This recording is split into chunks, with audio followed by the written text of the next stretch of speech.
Ok, ok. Muy buenas tardes, bendiciones. En esta tarde, su servidor Tomás Parillo está aquí con ustedes en este curso de hermenéutica. Es un curso sumamente importante que debemos, ¿no? Creo que la parte, la columna, ¿no? De la interpretación de la Biblia, el estudio de la Biblia, porque normalmente muchos de los predicadores, muchos de nosotros probablemente hacemos una interpretación de la Biblia, pues, a lo que hemos escuchado, a lo que nos parece, y no distinguimos probablemente a veces qué tipo de lenguaje, y básicamente por alguna experiencia, hacemos nuestra interpretación, ¿no? Y lo que hemos aprendido, pues, sobre todo, pues, probablemente por predicadores experimentados, que nos han enseñado, entonces seguimos lo que nos han enseñado, pues, ¿no? Entonces es importante que por nosotros mismos podamos hacer la interpretación, identificar el tipo de lenguaje que se utiliza en la Biblia. Así que vamos a iniciar claro, estamos empezando un poquito tarde, ¿ya? Entonces, pero vamos a continuar. Vamos a hacer una oración agradeciendo a Dios. Oremos.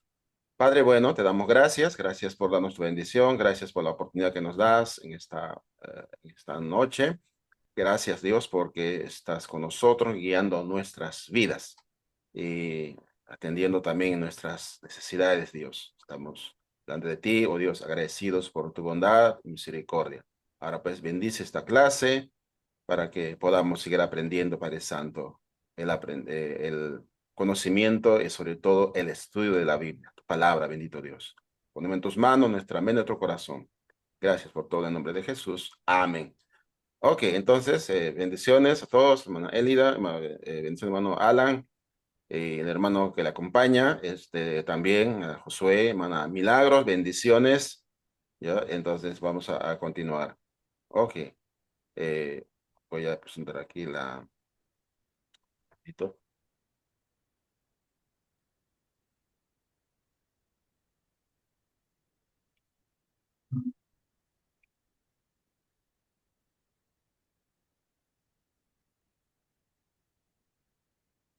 Ok, ahí comparto la pantalla entonces, ya este curso hermenéutica, sobre todo el lenguaje figurado. Vamos a hablar, ¿no?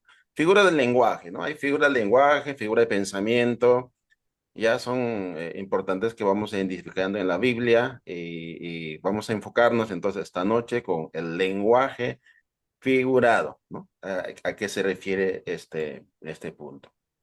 Bueno, esto tiene que ver con el lenguaje figurado. Hay definiciones que siempre damos para entender lo que vamos a tratar, ¿no? El lenguaje figurado se refiere pues a una palabra. eh, ¿Qué palabra tiene significado figurado cuando transmite concepción distinta a su acepción literal, causando transformación de sentido, denominada en este caso figura del lenguaje o también el término tropos, figura del lenguaje. Y estos tropos, ¿no? O figuras del lenguaje, pues añaden viveza, elegancia y claridad al discurso escrito, ¿no? A la palabra escrita en este caso. Entonces, como introducción, vamos viendo algunos ejemplos básicos. Entonces, por ejemplo, sustituimos, por ejemplo, el lenguaje figurado de las grandes afirmaciones de Jesús sobre sí mismo por frases equivalentes, sin figuras, y notemos la diferencia. Por ejemplo, ¿no? Jesús dice, yo soy la luz del mundo. Yo soy la luz del mundo. Entonces, ese es un lenguaje figurado, ¿no? Yo soy la luz del mundo. Y podemos asumir, podemos hacer una deducción aquí, ¿no? Podemos inferir lo que significa eso.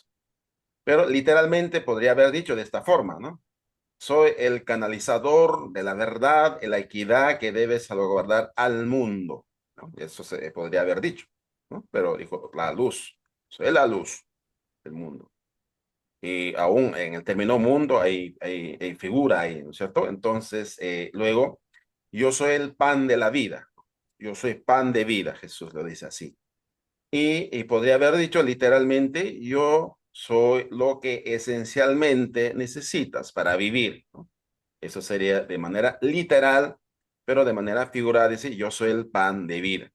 Entonces, el pan literal es el sustento diario que comemos nosotros literalmente, que ingresa a nuestro estómago, nuestra boca, es el pan, ¿no? Que nos alimenta y naturalmente también sostiene nuestra vida biológica, física. Pero Jesús está hablando del pan de vida, pero en un sentido espiritual, ¿cierto? Entonces, ahí encontramos ya un lenguaje figurado, pues, ¿no es cierto? Muy bien, en tiempos antiguos pues se empleaban muchas figuras, ¿no? Numerosas figuras en el discurso, en la redacción también, en el discurso, tanto en la redacción.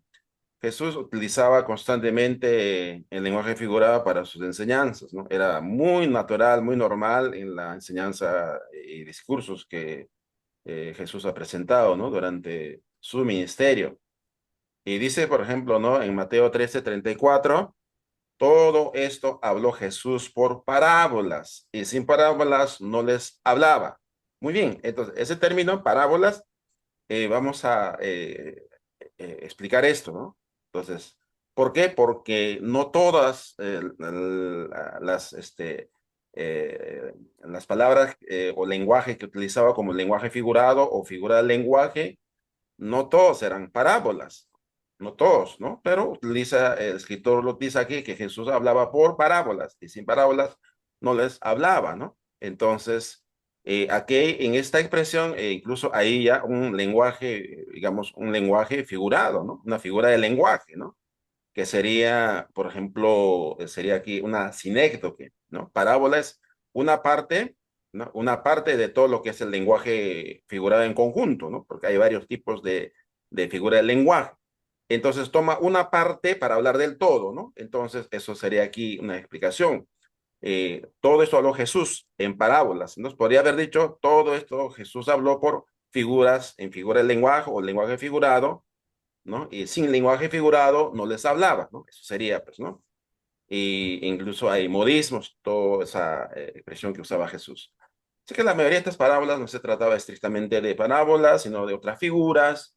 El texto dice que Jesús hablaba en parábolas, quiere decir que utilizaba un lenguaje figurado. En la Biblia aparecen algunas figuras como el proverbio, la alegoría, la parábola y el tipo, ¿no? Y etcétera, etcétera, aquí sería, ¿no? Ok, entonces, el lenguaje figurado, una figura es simplemente una palabra u oración dada en una forma particular, diferente de su significado original o uso más simple, ¿no? El uso más simple es como decir el pan, cuando se refiere a una roca, un agua, cuando se habla literalmente hablando, eso sería su significado original o uso más simple, ¿no? El lenguaje figurado se opone entonces al lenguaje literal, que consiste en la utilización de una palabra o expresión con su significado, ¿no? Convencional. Muy bien, entonces, ya que he hecho ya un paralelismo, la explicación de la anterior y la segunda, pues estaría un paralelismo, pues, ¿no? Sintético, ¿no? Porque lo que estoy diciendo en la primera parte se repite casi en otras palabras, pero estoy repitiendo. Entonces, ahí también hay una figura de lenguaje. Ok. Entonces, bueno, a modo de ilustración, ¿no? Es lenguaje que utilizamos para expresar una idea. Cuando preguntamos qué es lenguaje figurado, podemos responder también de esta forma.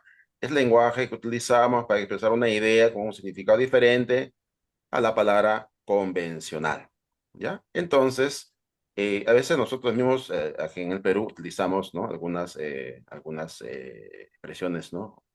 Ya muy populares, ¿no? Cuando queremos decir, estoy sin dinero, ¿no? Decimos, ¿no? Estoy aguja o eh, estoy chihuán, dicen algunos, o sea, han utilizado el apellido de una excongresista. Entonces, en Centroamérica mucha gente utiliza, ¿no? El modismo, los modismos, y esos modismos se convierten en figuras de lenguaje, pues, ¿no? Están acostumbrados a decir cosas con palabras no necesariamente en forma literal, ¿no? Entonces, eso es importante notar en cuenta. ¿Por qué el lenguaje figurado es usado en la comunicación? Entonces, brevemente hemos mencionado en la parte inicial para dar viveza, ¿no es cierto? Entonces, aquí expresamos cuatro, ¿no? Primeramente, para añadir color a la comunicación. Pues cuando se utiliza el lenguaje figurado es una manera de expresarse de manera más colorida, dicen algunos, ¿no es cierto? También para decir algo de una manera fresca. También para traer claridad a la comunicación y luego para añadir énfasis a un punto establecido. Entonces, es por esas cuatro razones por las que utilizamos nosotros el lenguaje figurado en nuestra comunicación, ya sea hablada o ya sea escrita, ¿no? Para añadir color a la comunicación. Entonces se hace más interesante la comunicación o el discurso, se hace más agradable cuando utilizamos figuras de lenguaje, ¿no? En la predicación, en el sermón también utilizamos a veces muchas ilustraciones para dar sentido pues al mensaje, ¿no? Y entonces, bueno, anoche utilizó pues el predicador pues en la iglesia de Santo Domingo utilizó pues una ilustración que fue muy diferente, ¿no? Eso del gato. Luego le explico eso. Ok, clasificación de figura de lenguaje, ¿no? Vamos así rápidamente. La clasificación de figura de lenguaje. Y ahí vamos a utilizar cómo se clasifican las figuras de lenguaje, ¿no? O lenguaje figurado. Muy bien. La clasificación de figuras literarias o figura de lenguaje lo vamos a clasificar de estas formas, ¿no? De esta forma, ¿no? Bueno, en seis partes, ¿no? Primero, figuras de lenguaje de comparación, ¿no? Figura de comparación, figura de dicción, figura de relación, figura de contraste, figura de índole personal y figuras compuestas. Muy bien, entonces eso va a ser de tarea, examen, ¿no? Y no olviden enviar los que todavía faltan enviar la hoja de trabajo que tienen que enviar, algunos todavía no han enviado y algunos ya enviaron, entonces yo los tengo eh, ya en archivo, ya revisado, así que enviarlo por favor, ¿no? Entonces, de comparación vamos a ver el símil y la metáfora, las dos figuras que son de comparación, ¿cierto? Y la figura de dicción, el pleonasmo y la hipérbole, ¿no? Las dos figuras. En relación tenemos la sinécdoque y la metonimia. En contraste tenemos la ironía, la paradoja, la atenuación, el eufemismo, la antítesis. Y luego en índole personal tenemos la prosopopeya, o también se conoce como personificación, y la apóstrofe. Y las compuestas tenemos naturalmente parábola, alegoría, fábula, enigma. Bueno, todas ellas están en la Biblia, ¿no? Hay otras muchas figuras más, ¿no? Pero para no complicarnos, que probablemente no vamos a terminar en esta clase todo lo que estamos viendo ahorita aquí en esto. Ya es bastante extenso, pero vamos a tratar de avanzar hasta donde podamos, ¿no? Dios mediante. Muy bien. Muy bien, entonces ahora vamos a determinar algunas reglas. Siempre es importante seguir las reglas en la interpretación de la Biblia. Entonces, estas reglas son las que utilizamos los predicadores, los maestros. Eh, Esto no debe ser usado solamente por los teólogos, como técnicamente decimos, ¿no? Entonces, aunque eh, todos hacemos teología, ¿no? De cierta manera, todos somos teólogos en el sentido de hacer teología. Ya cuando hablamos de Dios, ya cuando estamos pensando en Dios, hablando de Dios, entonces ya estamos haciendo teología. La teología es eh, el, el estudio de Dios, ¿no? Técnicamente hablando, pero ya teología en simples definiciones se llama hablar de Dios. Así que no solamente corresponde, digamos, a los teólogos, ¿no? Que estudian pues en universidades, en seminarios, institutos, ¿no? A veces de un poco más avanzados, ¿no? Sino, estas reglas debemos aplicar todos los cristianos, todos los que estudiamos la Biblia, entonces seguimos, ¿no? Regla número uno, que no debemos de olvidar. Una palabra u oración es figurada, ¿ya? Cuando su significado literal implique una imposibilidad.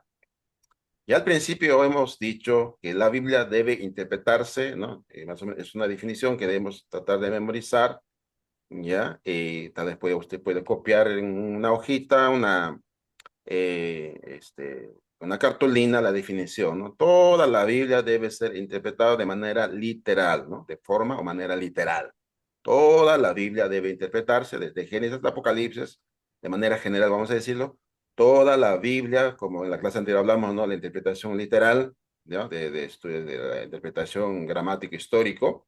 Entonces, toda la Biblia debe interpretarse de manera literal hasta que haya, ¿no? Una razón evidente, suficiente para darlo por figurado, ¿ya? Entonces tiene que haber una razón, una evidencia suficiente para dar que es figurado, ¿no? Entonces, ahora, en este caso, en esta regla número 1, una palabra o oración es figurada cuando su significado literal implique una imposibilidad. En cuando decimos, no, esto no puede ser literal, ¿no? Bien, entonces este ejemplito es clásico, por ejemplo, ¿no? Dice Jehová, roca mía y castillo mío. Muy bien, entonces roca, ¿qué es? Roca es la masa de piedra gigante. Y castillo, castillo es una construcción, ¿no? Una construcción, una edificación, ¿no? De murallas construido un castillo, ¿no? Los castillos tenían los reyes, las ciudades tenían castillos, ¿no? Entonces, no se refiere a castillo naipes, ¿no? Sino al castillo construido con piedras, ¿no? Con muros, que tienen torres, ¿no? Entonces, hay castillos pequeños, hay castillos grandes, ¿no? En la antigüedad, hasta el día de hoy, pues, ¿no? Hay castillos en distintos lugares, ¿no? Hay castillos, por ejemplo, en Centroamérica, ¿no? Castillo de Omoa en Honduras, Castillo de Santa Bárbara en Trujillo, Honduras. En varias ciudades hay castillos, pues, ¿no? Entonces, que son edificaciones muy antiguas. Entonces Jehová dice, roca mía y castillo mío. Pero ¿cómo puede ser Dios? Dios es una roca, una piedra, es un castillo construido con piedras, ¿no? O un castillo puede ser construido también con ladrillos, pues, ¿no? Pero entonces eso no creo que sea literal, ¿no? Entonces, cuando esto se hace imposible, cuando se hace esto difícil, no razonable, entonces decimos esto es figurado. Bien, entonces en este pasaje el salmista hace referencia a Dios como roca, como castillo. Desde luego que tiene que ser lenguaje figurado porque literalmente Dios no es roca ni un castillo. Bien, David se refiere a Dios como su, digamos, ¿no? Su fortaleza, su cimiento, su fortaleza y defensa espiritual, ¿no? Los castillos, ¿no? Eran construidos para defenderse, pues, ¿no? Sobre todo de los piratas, ¿no? De la antigüedad, ¿no? Muy bien, esa es la regla número 1, pues, ¿no? Regla número 2, ¿no? El lenguaje de un pasaje debe ser considerado figurado si su interpretación literal causa que el pasaje se contradiga con otro. ¿Ya? Muy bien. Entonces, cuando un pasaje al parecer contradice a otro versículo, entonces debe ser figurado, pues, ¿no? Entonces, aquí tenemos versículo clásico, ¿no? Que usamos en el discipulado, ¿no? Y naturalmente tratamos de explicar, ¿no? Entonces, este versículo, por ejemplo, si alguno viene a mí y no aborrece, ¿no? Aborrece y no odia, podría ser la otra traducción, a su padre y madre, mujer e hijos y hermanos y hermanas y aún también su propia vida, no puede ser mi discípulo, ¿no? Entonces, esto ha causado, pues, ¿no? O sea, para nosotros que estamos en la fe, pues, se nos hace probablemente difícil, la aceptamos, ¿no? Pero a veces muchos jóvenes o personas que han llegado a la iglesia se han topado con este versículo, pues, se han sentido, pues, ¿no? Entre la espada y la pared, pues, ¿no? Se han sentido cómo es que Dios es amor, ¿no? Y ahora Dios me dice que debo odiar a mis padres, ¿no? Para ser discípulo de Cristo, ¿ya? Entonces, y cuando este versículo contradice a Efesios 6:2, ¿no? Y otros pasajes de la Biblia, ¿cierto? Los 10 mandamientos, por ejemplo, ¿no? Honra a tu padre y a tu madre, que es el primer mandamiento con promesa. Dice, honra a tu padre. Aborrece a tu padre, honra a tu padre, se contradicen, son dos cosas opuestas, ¿no? Entonces, el texto de Efesios es literal porque es imperativo honrar a los padres como un mandamiento de Dios, mientras que en Lucas 14:26 Cristo parece que está exigiendo que se odie, aborrecer a los padres, pero en realidad trata de ilustrar el costo del discipulado. Entonces ya cuando uno estudia con más detalle y usa el paralelo, ¿no? De otro pasaje, entonces uno va a Mateo 10:37 Entonces, uno ya encuentra aquí una explicación, el sentido que está diciendo aquí en este versículo, ¿no? Entonces, habla de amor en el sentido de prioridad, ¿no? Porque Jesús, hablando del mismo, aquí en este pasaje, Lucas lo presenta en este lenguaje de aborrecer, pero Mateo lo presenta de otra manera, ¿no? El que dice, el que ama más, padre, a madre, el que ama más a padre, a madre, hermanos, hijos, ¿no? Y aún también su propia vida, no puede ser mi discípulo, dice Jesús, ¿no? Entonces, son dos escritos de lo mismo que estaba diciendo Jesús. Entonces, cuando complementamos estos dos pasajes, nos damos cuenta de que en realidad pues, el texto quiere decir lo que dice el texto de Mateo 10:37, ¿no? En cuestión de prioridad de amor, ¿no? Entonces, el primer amor es a Cristo, para seguirle, y en segundo lugar vienen los padres, la familia. ¿Muy bien? Entonces, eso es importante, ¿no? Muy bien. Entonces, la segunda regla ya vemos, ¿no? Cuando contradiga, aparentemente contradice a otro pasaje. Muy bien. Cuando la Biblia, regla número 3, ¿no? Cuando la Biblia demanda acciones que son erróneas o prohíben aquellas que son buenas, deben ser consideradas figuradas, ¿no? Entonces, estos textos son clásicos también, ya que tenemos acá, muy clásicos. Dice, por tanto, si tu mano, tu pie te es ocasión de caer, córtalo y échalo de ti. Mejor te es entrar en la vida o cojo o manco que teniendo dos manos y dos pies ser echado en el fuego eterno. Esto sí, ¿no? Son, demanda acciones erróneas, acciones, ¿no? Muy drásticas. Entonces, imagínense, ¿no? Si esto fuese literal, ¿no? ¿Cuántos nosotros estaríamos sin manos, sin brazos, sin piernas, ¿no? Hasta sin lengua, ¿no? Aunque no dice acá lengua, pero pues hasta sin ojos, ¿no? En otro pasaje dice, tu ojo te ocasión de caer, échalo de ti, ¿no? Entonces, imagínense que si esto fuese literal, ¿no? Mutilar el cuerpo para entrar al reino de Dios, ¿no? Entonces, cuando esta demanda es casi errónea o prohíbe que son buenas, porque tener ojo en un hermano no es malo, pues, ¿no? Entonces, no es como en el ascetismo, los gnósticos decían, ¿no? Que el cuerpo era, pues, ¿no? El cuerpo podía hacerse cualquier cosa, podía hacerse porque el cuerpo era malo, pues, ¿no? Según la teología gnóstica, el cuerpo era malo, ¿no? Y por lo tanto hay que maltratar el cuerpo. Entonces, acá decimos de esta manera, Cristo parece enfatizar que desde cortar una mano, un pie, se sirve de tropiezo. En realidad, el Señor no desea que nosotros nos mutilemos el cuerpo, más bien, es una fuerte advertencia contra el peligro de caer en las tentaciones del mundo. Mateo 5:28-30, Jesús usa exactamente la misma figura para exhortarnos a no caer en adulterio. Muy bien. Entonces, eso hay que tomar en cuenta, ¿no? O sea, es una advertencia muy drástica, ¿no? Muy fuerte, ¿no? Que hace Jesús usando estas expresiones, pues, ¿no? Entonces, muy bien, vamos a pasar al siguiente. Regla número 4. Cuando se dice que es figurado, ¿no? ¿Ya? Entonces, esto es mucho más fácil, ¿no? ¿Ya? Entonces, por ejemplo, dice, por tanto, si tu mano, tu pie, tienes ocasión de que corte el hecho de ti, mejor te es sentar en la vida, cojo, manco, eh, perdón, esto no es acá. Entonces, esto, ah, ok, esto no, cita corresponde a la anterior, perdón. Entonces, en este caso, por ejemplo, tenemos que poner otro ejemplo, que acá me olvidé poner el ejemplo. Se continúa el ejemplo anterior, ¿ya? Aquí es lo mismo.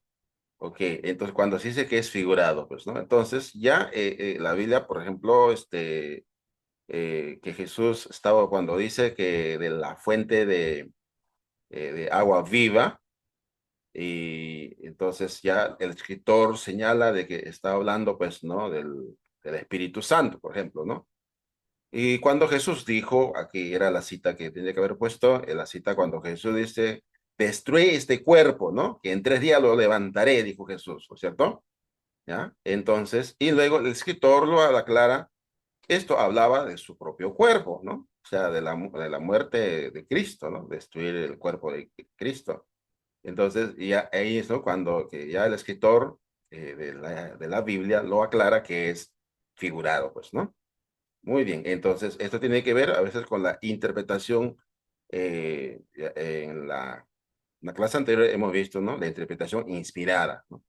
La interpretación inspirada es cuando un pasaje es dado y presentado en figuras, ¿no? En imágenes, ¿no? Símbolos, pero luego el escritor lo interpreta. Entonces ya es una interpretación, como el caso de Apocalipsis, ¿no? Capítulo 1, donde dice que Cristo tiene en sus manos, ¿no? 7 estrellas, ¿no? ¿Quiénes son las 7 estrellas? Luego, en el versículo 20, creo, 20 dice que las estrellas son los 7 ángeles, ¿no? Que están en la mano. Y luego dice los 7 candeleros que están alrededor de Cristo. ¿Quiénes son los 7 candeleros? Y luego lo interpretan en el versículo 20 de Apocalipsis, dice que son las 7 iglesias. Muy bien, entonces ya la figura, y ahí es interpretado, ya es interpretado y, y no requiere una nueva interpretación. O sea, cuando ya hay una interpretación, cuando ya el texto dice que es figurado y ya da la interpretación, ¿no? Ya da la interpretación, entonces ya no tengo que yo darle otra interpretación. Dice el texto que las lámparas, ¿no? Lámparas son las 7 iglesias, son las 7 iglesias. 7 iglesias ya no es figurado. Y luego los ángeles que dice ya no son figurados, son mensajeros, ¿no? ¿No? Solamente identificar qué tipo de mensajeros, o mensajeros celestiales o mensajeros terrenales, ¿no? Y en ese caso eran mensajeros terrenales, ¿no? Porque estaban en medio de la iglesia, ¿no? Entonces se refiere a los ancianos, predicadores que estaban dirigiendo la iglesia. Entonces no es cosa que hay que digamos, dar otra interpretación, ¿no? Pues, ya un texto interpretado. Regla número 5. Cuando lo definido es puesto por lo indefinido. Por ejemplo, ¿no? En Génesis 2:4 el texto habla del día que Jehová hizo los cielos y la tierra. Está Génesis 3:4. Así que en este pasaje no debe entenderse que Dios hizo pues la tierra en un solo día, porque dice el día que hizo Jehová, ¿no? Aquí es lo definido por lo indefinido, ¿ya? El día está indefinido, o sea, se refiere al día de 24 horas, ¿no? ¿A qué tiempo? Porque a veces la palabra día puede referirse a un periodo. El día del Señor, por ejemplo, es un periodo. El día del Señor puede ser un día de 24 horas, ¿no? Pero el día del Señor es un periodo largo. A veces el día del Señor puede ser un periodo largo o un periodo corto, ¿ya? Entonces, hay dos días del Señor, por ejemplo, hay 2 días del Señor. Un día del Señor que se refiere a toda la era cristiana, ¿no? Otro día del Señor también se refiere al día del juicio, ¿no? Y más explícitamente el día de la ira de Jehová. Entonces, el término día puede confundir aquí, ¿no? El día que hizo Jehová, que Dios hizo solamente en un solo día los cielos y la tierra, ya, posible, pero dice que no. Entonces, esto entraría en contradicción en otros pasajes bíblicos, como Éxodo 20:11, Génesis 2:4, es solo una manera de hablar que señala al principio cuando Dios creó todas las cosas, ¿no? Entonces, día puede ser en el tiempo que Dios hizo los cielos y la tierra, pero utiliza la palabra día. Muy bien, entonces, cuando lo definimos es puesto, entonces día aquí es figurado. Regla número 6. Cuando se dice que es en son de burla. Dice el primer libro de Reyes 18:27, aconteció el día que Elías se burlaba de ellos, diciendo, gritad en alta voz, porque Dios quizás está meditando, tiene algún trabajo o va de camino, tal vez duerme y hay que despertarle, ¿no? Eso lo dijo, pues, ¿no? Elías, ¿cierto? Entonces, en este pasaje el texto muestra a Elías burlándose de los profetas de Baal al sugerir que su Dios estaba meditando o durmiendo, ridiculizando la idea de que el ídolo podría responder a sus gritos. Pero Elías estaba usando un lenguaje figurado, porque Elías muy bien sabía que un ídolo pues no escucha, no oye ni habla, menos que medite o duerma, pues, ¿no? Entonces es una expresión burlesca, ¿no? Entonces esto también se llama ironía. Muy bien. Entonces ya esa es la regla número 6, cuando ya el texto dice que Elías se burlaba, porque ahí el texto mismo dice claramente, ¿no? Aconteció el día que Elías se burlaba de ellos, ¿no? Entonces ya resaltamos esta, vamos a usar el lapicito aquí, ¿dónde está? Ok, entonces, aquí, perdón. Ya no dice acá que Elías se burlaba. Pasó con el lapicito. Aquí está. Entonces vamos a usar algunas subrayaditas, ¿no? Mientras vamos explicando. Muy bien, entonces regla número 6. Muy bien, entonces esas son las reglas que debemos de usar nosotros. Debemos usar, entonces, vamos a entrar ahora analizando o identificando las figuras de lenguaje, ¿no? Entonces, empezamos, ¿no? Con la figura simple de comparación, ¿no? Figura simple de comparación, el símil, la metáfora, ¿ya? Consiste, pues, en el símil es una comparación formal, ¿no? Seguida de la conjunción como, o otra similar, entre dos objetos o acciones, ¿no? El símil se refiere pues a un solo objeto que se compara con otro al que sirve de aclaración o ilustración. Eso sería el símil, ¿no? Y luego vamos a desarrollar lo que ejemplo de símil. La metáfora, que también es parte de figura de comparación, la metáfora es una comparación implícita, ¿no? Que no se expresa formalmente como en el símil. En ella no se presenta la conjunción como, ¿no? O sea, de comparación. Por ser más breve, suele ser también más vigorosa y más aguda, ¿ya? Entonces, ya tenemos la definición del símil y la metáfora, ¿no? Muy bien, entonces empezamos con el símil. Muy bien, entonces hay varios símiles en la Biblia. Aquí tenemos, por ejemplo, el primer símil ejemplo que vamos a utilizar, y usted cada vez que lea la Biblia va a encontrar así, dice, y queda la hija de Sión como, aquí está, ¿no es cierto? Entonces, como, entonces cuando encuentre esto, ¿ya? Cuando encuentre como, entonces ahí tengo una conjunción, ¿ya? Entonces ya inmediatamente digo que aquí hay un símil, ¿no? Una figura que se llama símil. Entonces dice que la hija de Sión, o sea, la hija de Sión se refiere a Israel, y dice como enramada de viña, ¿ya? Entonces, enramada de viña, ¿no? La viña es el árbol, pues, de la uva, pues, ¿no? Que se hace una enramada, ¿no? Y se hace bonito. Y luego dice, y como cabaña, y acá nuevamente se utiliza como cabaña en Melonar, perdón, y como ciudad asolada. Acá ya está haciendo varias comparaciones, ¿no? Con relación a la ciudad. Entonces, bueno, ¿por qué te está diciendo eso? Entonces, eso tiene que ver ya estudiando el contexto, pero aquí la idea es identificar, ¿no? Que aquí hay varios símiles aquí, ¿no? El primer símil que tenemos, cuando dice que hija de Sión, era más de la viña, y luego la hija de Sión también es como cabaña de Melonar, y la hija de Sión también es como ciudad asolada. Y luego dice, si Jehová de los ejércitos no nos hubiese dejado un resto pequeño, ¿no? Que este resto pequeño se refiere a un remanente, como Sodoma, terrible comparación, ¿no? Como Sodoma fuéramos y semejantes a Gomorra, ¿no? Entonces aquí tenemos como y también semejante, ¿no? Entonces ahí tenemos una, dos, tres, cuatro, cinco, conjunciones, ¿no? Que nos dan a entender que es un símil, una comparación que hace, ¿no? Entonces, ¿por qué lo hace? Entonces ya tenemos que identificar, ¿no? En el contexto por qué lo dice así el Señor, ¿no? Al pueblo de Israel. Muy bien.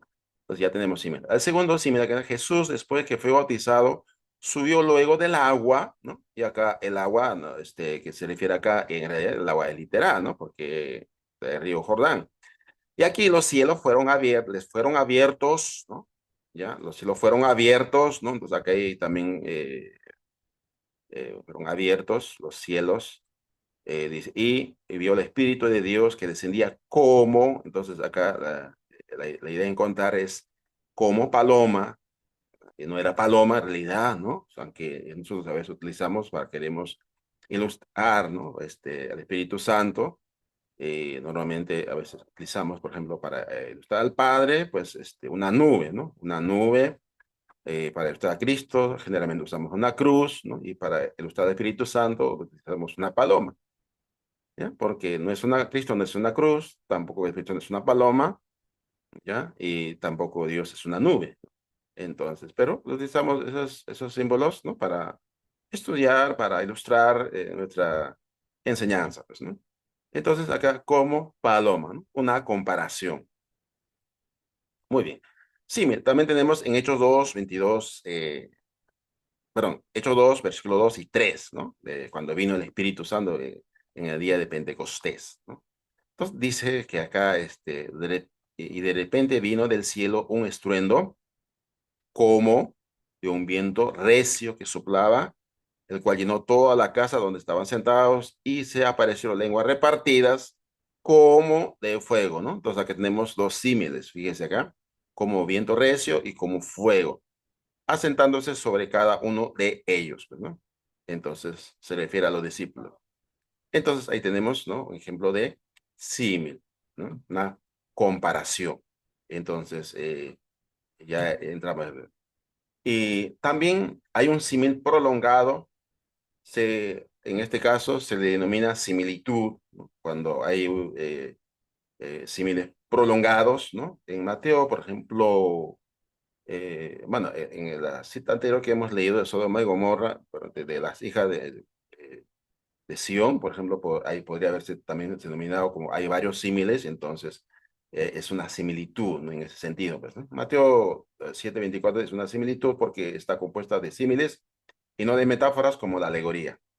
Cualquiera, pues, que me oye estas palabras, las haré y las compararé. Otra expresión como o semejante, ¿no? A un hombre prudente que edificó su casa sobre la roca. Entonces, cuando leemos todo el pasaje, aparece lo mismo, ¿no? Entonces, por ejemplo, dice, lo compararé, ¿no? A un hombre prudente, ¿no?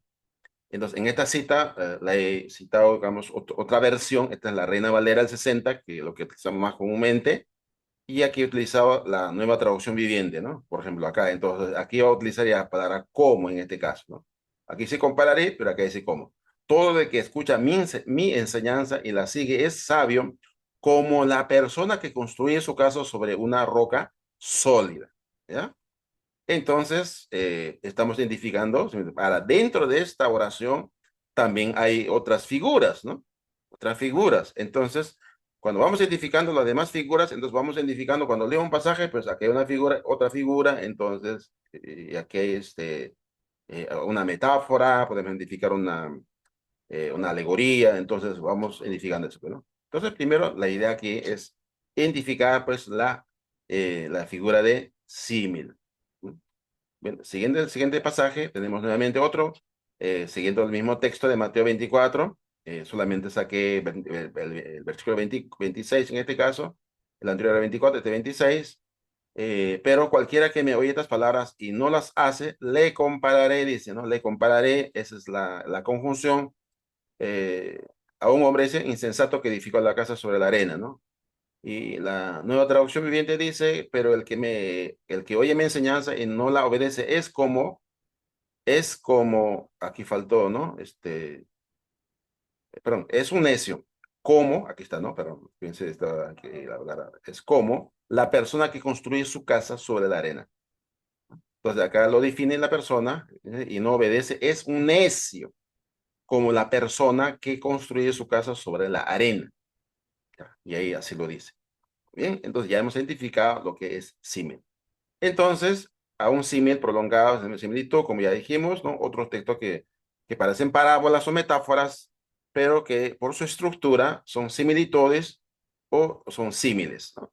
Entonces, y ya, por ejemplo, en Mateo 13, ustedes van a leer Mateo 13, ahí dice parábolas de Jesús, y empieza varias parábolas, ¿no? De la siembra, de la cosecha, la parábola de los talentos, y varias parábolas, pero dentro de ellas, por ejemplo, cuando dice, el reino de Dios es semejante a, ¿no? A un grano de mostaza, por ejemplo, ¿no? Entonces, ya no es una parábola, ¿no? Ya no es una parábola, es un símil en ese caso, ¿no? Porque utiliza una conjunción semejante, como, compararé, ¿cierto? Como ya hemos visto los ejemplos, ¿no? Muy bien, entonces esta es una tareita, ¿no? Lo que van a hacer ustedes. Van a identificar Marcos 4, 26, 29 y 2 Timoteo 2, 3, 7. Entonces ustedes van a trabajar con esos versículos, ¿no?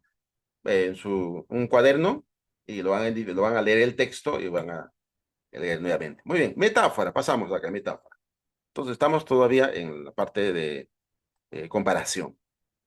Aquel mismo día llegaron unos fariseos diciendo, sal y vete de aquí, porque Herodes te quiere matar, ¿no? Y les dijo, id y decid a aquella zorra, y aquí como hecho fuera demonios, y hago curaciones hoy y mañana, y al tercer día termino mi obra. Muy bien, entonces, aquí tenemos una metáfora. No es un símil porque no utiliza la conjunción como, dice diferente, zorra, ¿ya? Entonces, Jesús denomina, pues, ¿no? A Herodes como zorra, aludiendo, pues, ¿no? A su tenacidad, a la tenacidad de aquel rey. Entonces describe, entonces uno hace esa comparación y describe uno las cualidades, ¿no? Las cualidades, las habilidades que pudiera tener el lobo, ¿no? Muy astuto, muy tenaz, ¿no? Muy intenso. Entonces uno dice, pues, no, eso es, y reúne esas características, ¿no? De una zorra, de un zorro, pero incluso lo utiliza en femenino, no dice aquel zorro, ¿no? Zorra. Entonces, en un sentido, al parecer, como si fuera algo despectivo, pero quiere darle un énfasis, ¿no? De la naturaleza, ¿no? De este personaje, ¿no? Metáfora. Muy bien. Otra metáfora. Porque dos males han hecho mi pueblo. Me dejaron a mí fuentes de agua viva y cavaron para sí cisternas rotas que no retienen agua. Muy bien. Entonces aquí tenemos, dice que su pueblo es fuente de agua viva. Acá tenemos, y luego dice, dejaron, o sea, dejaron la fuente de agua viva y se convirtieron en, para mí, cavaron para sí cisternas, pero cisternas rotas, ¿no? Que no retienen agua, ¿no? Entonces aquí encontramos dos metáforas, ¿ya? Dos metáforas. El primero habla de la providencia de Dios. O sea, ellos reciben la fuente de agua que venía de Dios, ¿no? Y el otro indica la condición inútil de Israel, ¿no? Entonces las fuentes de agua se agotaron, se destruyeron, pues su cisterna, ¿ya? Entonces pensemos en las cisternas que encontramos, ¿no? En Israel, sobre todo en Jerusalén, ¿no? Y en las ciudades hay cisternas, ¿no? Donde se depositaban las aguas, donde corrían los canales de agua. Está utilizando eso, pero desde acá se refiere, ¿no? A la condición inútil de Israel, no propiamente se refiere a estas, literalmente se refiere a las fuentes de agua, sino utiliza la fuente de agua y las cisternas para referirse, pues, ¿no? Una enseñanza, ¿no? En este caso, fuente de agua viva se refiere a la providencia de Dios, ¿no? No necesariamente de agua, sino de todas las provisiones que Dios da, y también su condición espiritual, ¿no? Un pueblo de Israel inútil, no sirve para nada, porque no retiene nada, ¿no? Es una cisterna vacía, ¿no? Cae la fuente de bendición de Dios y ¡pum! Se pasa, ¿no? Entonces, podemos caer nosotros mismos así, ¿no? Podemos convertirnos en cisternas rotas, teniendo la fuente de agua viva, ¿no? Entonces podemos tener. Entonces, acá tenemos tarea, ¿ya? Acá vamos a poner tarea,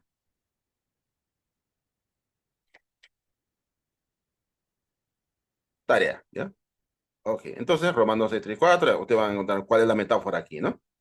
Son metáforas que tratan de temas doctrinales, ¿no? Romanos 6, 3, 4, Efesios 3, 18, 9 y Colosenses 2, 14, ¿no? Muy bien, esas son tareas. Figura de dicción. En la Biblia encontramos las figuras de dicción, son dos, hay más, pero esos dos son importantes, ¿no? El pleonasmo. El pleonasmo es una expresión en la que se emplea la redundancia, ¿no? La redundancia, ¿no? Cuando digo yo hablo con la boca, ¿no? Entonces, y luego, ¿no? Mire, ve, por ejemplo, decimos, ¿no? Mire, ve, ya, ese es un pleonasmo, ¿no? Normalmente decimos, ¿no? Mire, ve, suba arriba, por ejemplo, ¿no? Entonces, son pleonasmos, ¿no? Luego, los innecesarios como objeto de dar mayor vigor al lenguaje, ¿no? O sea, no está mal decir eso, pero hay una redundancia naturalmente, pero estamos haciendo un pleonasmo. Es parte de nuestra comunicación. Y en la Biblia también aparece eso. O sea, no es algo raro, no es solamente un error de nosotros, ¿no? O una comunicación incipiente de nosotros, ¿no? Sino es parte de la comunicación. Ahora, esta figura, la hipérbole, pasamos a la hipérbole, que tiene relación con el pleonasmo también, pero es mucho más profundo, ¿no? Es una figura consistente en una exageración. Entonces, la hipérbole tiene que ver con la exageración. Evidente que tiene por objeto aumentar el efecto de lo que se dice. ¿Sí? Aumentar el efecto de lo que se dice. La palabra hipérbole procede del griego antiguo hipérbole, que significa exageración. Derivado de la palabra hiperbalein, ¿no? Hiperbalein significa lanzar por encima o más allá, ¿no? Exceder o exagerar, ¿no? Lanzar un objeto mucho más allá lejos. Eso sería una hiperbalein, ¿no? O hiperbalein, dicen algunos, pero lo usamos como hiperbalein. Muy bien. Pleonasmo, ejemplos, ¿no? Entonces, vamos a ver, por ejemplo, entraré en tu casa con holocaustos, te pagaré mis votos que pronunciaron mis labios y habló mi boca cuando estaba angustiado.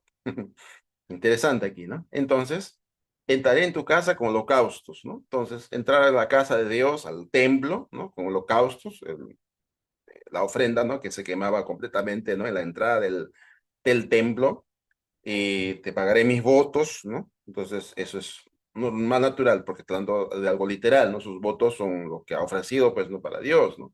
La, la ofrenda de animal, la ofrenda el trigo, los palomos, ¿no? El cordero, todo lo que ofrecían, pues, ¿no? Para el Señor. Pero donde aparece el pleonasmo es que pronunciaron mis labios. Entonces, pronunciaron mis labios. Aquí se repite, ¿no? Entonces, eso se llama mis labios. Luego, nuevamente acá, habló mi boca, ¿no? Pronunciaron mis labios y habló mi boca, ¿no? Entonces, se repite dos veces aquí. Pero al mismo tiempo habló mi boca, ¿no? ¿Con qué habló? Obviamente con la boca, cuando estaba angustiado, ¿no? Ya da la razón, ¿no? O sea, cuando estaba angustiado, ¿no? La razón por qué lo hacía eso, entonces, pero lo interesante es que encontramos aquí un pleonasmo, pronunciaron mis labios y habló mi boca, ¿no? Tenemos entonces dos pleonasmos, se habla con la boca y se pronuncia con los labios, ¿no? Entonces, esos son las dos, eh, los dos pleonasmos. Muy bien. También tenemos acá otro ejemplo, ¿no? Así vamos identificando en la Biblia, entonces decimos, este es pleonasmo, ¿no? Un lenguaje figurado, ¿no? El jefe de los coperos, dice, no se acordó de José, sino que le olvidó, ¿no? Entonces, no se acordó, dice que le olvidó, se le olvidó, pues, ¿no? No se acordó, se le olvidó. Son expresiones, similares. Entonces, no se acordó, sino que se olvidó. Ese es un pleonasmo. Entonces, dice lo mismo. Y aquí tenemos, ¿no? Este ejemplo de Génesis 40:23, ¿no? En el caso cuando José estaba, pues, ¿no? En la cárcel, de copero, pero había prometido algo a José, pero se olvidó, pues, ¿no? Pero no se acordó, no, se le olvidó, ¿no? Entonces, pleonasmo, ¿no? Muy bien. Pasamos a la hipérbole. A la hipérbole. Y el primer ejemplo que tenemos aquí, y haré tu descendencia como el polvo de la tierra, que si alguno puede contar el polvo de la tierra, también su descendencia será contada. Entonces, ya Dios aquí exagera, ¿ya? Exagera, vamos a decir, que la descendencia de Abraham será como el polvo de la tierra, o como la arena del mar, ¿no? O como las estrellas del cielo, el polvo de la tierra. Entonces, el polvo, si queremos contar, pues el polvo es incontable, la arena no podemos contarla, naturalmente, ¿no? Entonces, va a ser tan numerosa la población que va a tener la descendencia de Abraham, la descendencia de Abraham había de ser incontable como el polvo de la tierra. Nadie podía contar el polvo de la tierra, de igual manera nadie podía contar la descendencia del patriarca porque esta sería muy numerosa, ¿no? Entonces, cuando el Señor dice acá, haré el polvo de la tierra, esta expresión se llama entonces una hipérbole, ¿ya? Una hipérbole, ¿no? Entonces, hay bastantes hipérboles en la Biblia, pues, ¿no? Bastantes. El segundo ejemplo tenemos aquí. Entonces, dice, me he consumido a fuerza de gemir. Todas las noches inundo de llanto mi lecho, riego mi cama con mis lágrimas. Entonces, acá también el escritor, el salmista, nos dice que su dolor es tan intenso que quiere decir todas las noches inundo, ¿no? De llanto mi lecho, o sea, su cama, ¿no es cierto? Su lecho, su dormitorio, lo inunda con llantos, o sea, derrama tal grado que su habitación se llena de, ¿no? De lágrimas, ¿no es cierto? Luego dice, riego mi cama, dice, con mis lágrimas. Entonces, la cama está, pues, completamente mojada, pues, lleno de agua, pues, ¿no? Entonces, eso es lo que dice, pues, esa es una exageración, ¿no? El hecho de que, pues, ¿no? Por la tristeza que sentía, pues, ¿no? El escritor aquí, pues, naturalmente, pues, ¿no? Lloró intensamente, ¿ya? Entonces, pero utiliza aquí en la escritura como inundo mi llanto y riego mi cama, es una hipérbole. Luego en Juan 21-25, también hay una hipérbole, ¿no? Y hay también otras muchas cosas que hizo Jesús, las cuales si se escribieran una por una, pienso que ni aún en el mundo cabrían los libros, ¿no? Ni aún en el mundo cabrían los libros que se habrían de escribir. Esto es imposible. El mundo, referencia a nuestro planeta, de nuestra Tierra, diríamos el mundo, tenemos que llenar, ¿no? Cada espacio del mundo tenemos que llenar de libros, ¿no? ¿Ya? Entonces, naturalmente, está diciéndonos de que Jesús hizo muchas cosas en realidad, pero decirle que no cabría en el mundo si se escribiera todos los libros, ¿no? Imagínense si pudiera escribirse todos los libros, no cabría en el mundo, pues es una exageración, ¿no? Lo que nos da a entender el mensaje, y entonces es que el mensaje es tan importante, ¿no? Entonces nos enfatiza el valor, la importancia de estos documentos, de estos libros, y lo que está enfatizando el escritor, ¿no? Entonces, para dar énfasis, ¿no? Entonces, en la definición hemos considerado aquí, entonces, evidente, porque aumentar el efecto de lo que se dice. Entonces, cuando vemos eso de que el escritor hizo esto, presentó pues ¿no? Lo que hizo Jesús y que eso, el mensaje que está escrito es suficiente para darnos a entender el mensaje, entonces uno se convence, pues, ¿no? Eso es el efecto que causa en nosotros, pues, ¿no? Muy bien, entonces, el trabajito aquí, entonces, aquí tenemos eh, Génesis 22:17, ya ustedes van a encontrar dónde está la hipérbole. Génesis 22:17, número 13:13, Deuteronomio del mundo 28, Salmos 22:6, 14 y 15, ¿no? En esos pasajes ustedes van a encontrar la hipérbole, ¿ok? Figuras de relación, ¿ya? La sinécdoque y la metonimia. La sinécdoque es una figura retórica, ¿no? Figura del lenguaje, también existe figura retórica, figura del lenguaje, ¿no? Tropos también, ¿no? Entonces, ¿qué consiste en expresar la parte de un objeto por el todo y el todo por la parte, ¿no? Así se usa con frecuencia la ley para referirse al Pentateuco, los primeros 5 libros del Antiguo Testamento. Entonces, yo digo Pentateuco, entonces, porque estoy refiriendo a los 5 libros del Antiguo Testamento, o a los 10 mandamientos, o a todo el Antiguo Testamento. Entonces, a ver, en el Antiguo Testamento, perdón, en el Nuevo Testamento, Jesús utilizó la palabra ley, ley, cuando dijo, no he venido a abrogar la ley de los profetas. Mateo 5:17, por ejemplo, podemos poner ejemplos de ley, ¿no? Luego vamos a poner los demás ejemplos, ¿no? Entonces, acá hago una referencia a eso. Ley, dice, no he venido a abrogar la ley, ¿ya? Entonces, cuando dice Jesús con la ley, estaba refiriendo a la Torah, que es el Pentateuco, que incluía los 10 mandamientos, que incluía todo. A veces, en otro pasaje, cuando dice Jesús la ley, se refiere a todo el Antiguo Testamento. Pero en el caso de Mateo 5:17 especifica la ley y los profetas. Menciona 2 partes, 2 secciones del Antiguo Testamento, la ley y los profetas. No hay una abrogar la ley y los profetas, ¿no? pero no menciona los salmos, ¿no? Cuando dice salmos se refería a lo que era la tercera parte de la división del Antiguo Testamento, según la división que hacían los judíos. Nosotros le dividimos, pues, ¿no? Por ejemplo, Pentateuco, libros históricos, libros poéticos, profetas mayores y profetas menores, ¿no?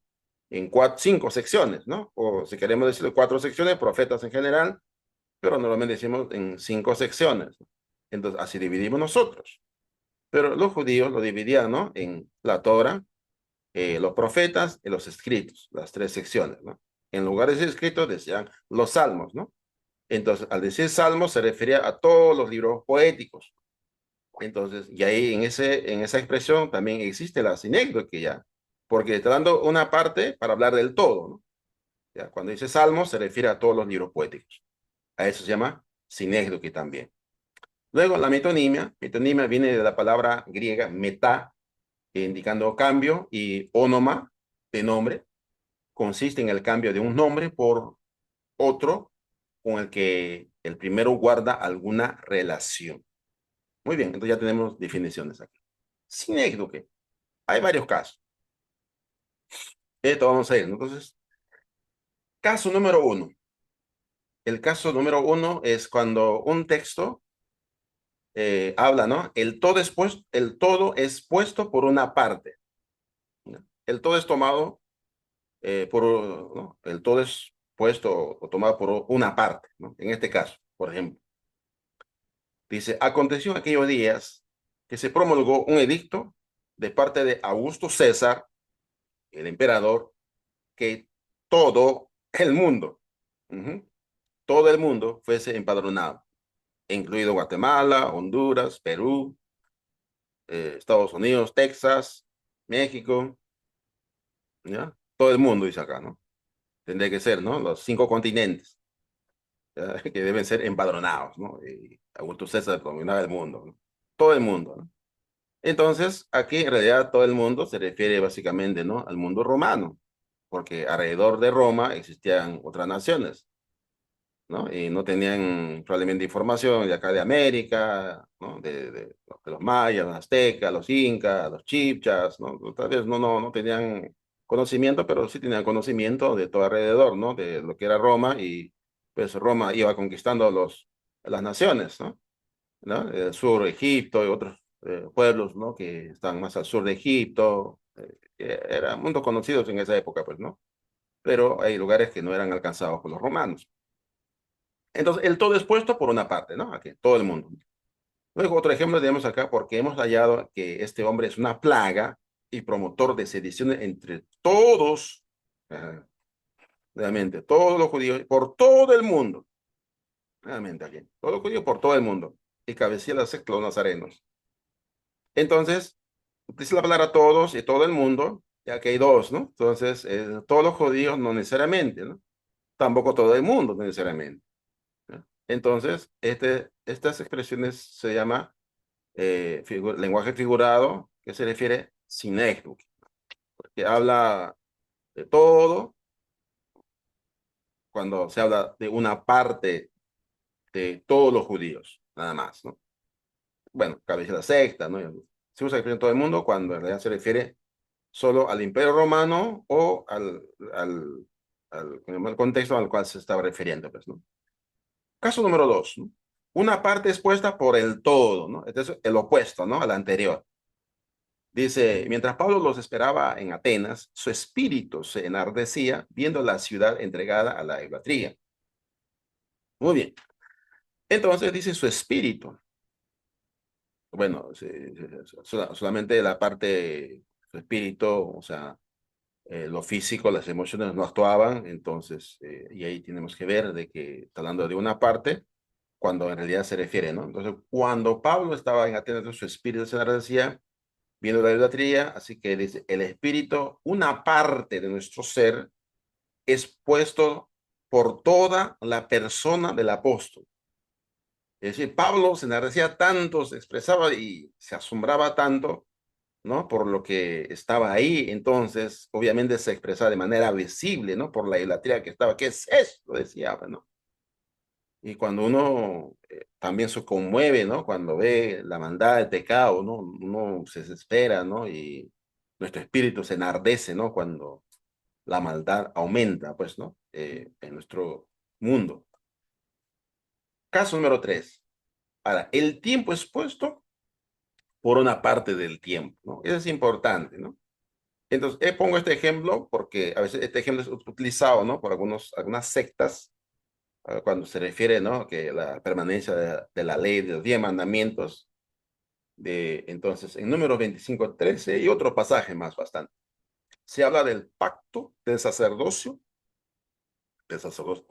Recuerden que el sacerdocio no era compuesto de todos los judíos, sino solamente una tribu, ¿no? La tribu de Leví. Dice que se habla del pacto del sacerdocio perpetuo, dice, con la descendencia de Aarón. Sin embargo, ese sacerdocio no duró para siempre y cesó, por lo tanto, no fue perpetuo. Entonces, dice perpetuo al tiempo eterno, infinito, pero cuando se refiere solamente por una parte. Entonces, lo mismo puede decirse del sábado.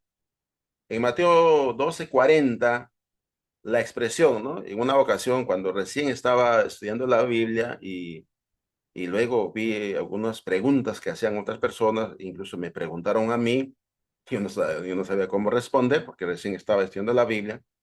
¿Y cómo es que dice que el tercer día, pues, ¿no? Desde el momento que el viernes a las 3 de la tarde, luego fue sepultado, ¿no? Y pues, ¿no? Cuando esto no pasó en realidad 3 días, ¿no? Porque de 3 noches, ¿no? Son 72 horas exactos, ¿no? Entonces Cristo no duró. Entonces aquí hay una contradicción, dice, ¿no? 3 días y 3 noches, ¿no? Entonces aquí 3 días y 3 noches expuesta, ¿no? Por parte de ese tiempo, es decir, que no tuvo que ser un periodo de exactamente 72 horas, ¿no? Lo pone de manera global, ¿no? El tiempo para hablar solamente una parte del tiempo en que va a estar Cristo, ¿no? Sepultado y luego resucitar. Ese es un caso, ¿no? De un ejemplo. Caso número 3. Lo singular expuesto por lo plural. Interesante también esto. El hombre en Génesis 2:24 en realidad se refiere a todos los hombres, varones y hembras. Muy bien. Entonces, bueno, en el caso del griego, pues es a veces más explícito. Antropos es utilizado para referirse a la humanidad, a los hombres, todos en general.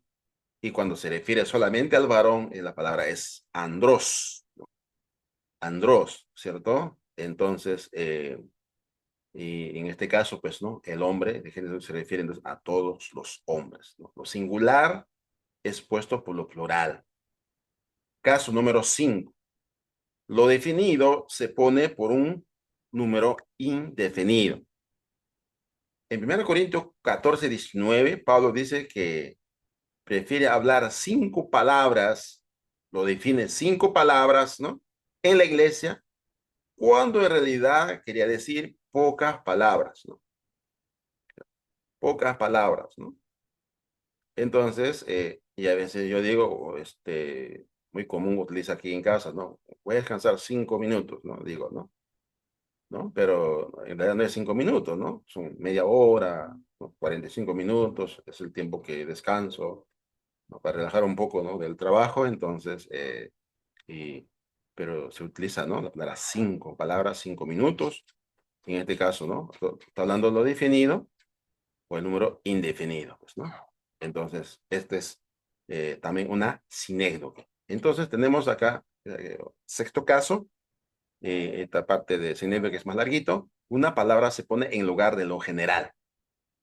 Una palabra, por lo general. El pan es puesto en lugar de la comida en Mateo 6:19, ¿no? En la oración, ¿no? Danos el pan de cada día, ¿no? Se refiere a la comida, los alimentos, sustento, pues, ¿no? El pan, ¿no? Entonces, una palabra, pan, pues se refiere a lo general, toda la alimentación que recibimos, ¿no? Cuando los discípulos se reunían para partir el pan, dicen Hechos 2:46, ¿no? En este pasaje era una referencia para participar de la comida completa, ¿no? El pan. pero se refiere a lo que compartían los alimentos, ¿no? Lo que llamamos nosotros a veces, en algunas ediciones llaman coinonía, ¿no? O sea, comunión, ¿no? O sea, una coinonía, dice, ¿no? Entonces dice, vamos a tener una coinonía, significa que van a traer alimentos para compartir, ¿no?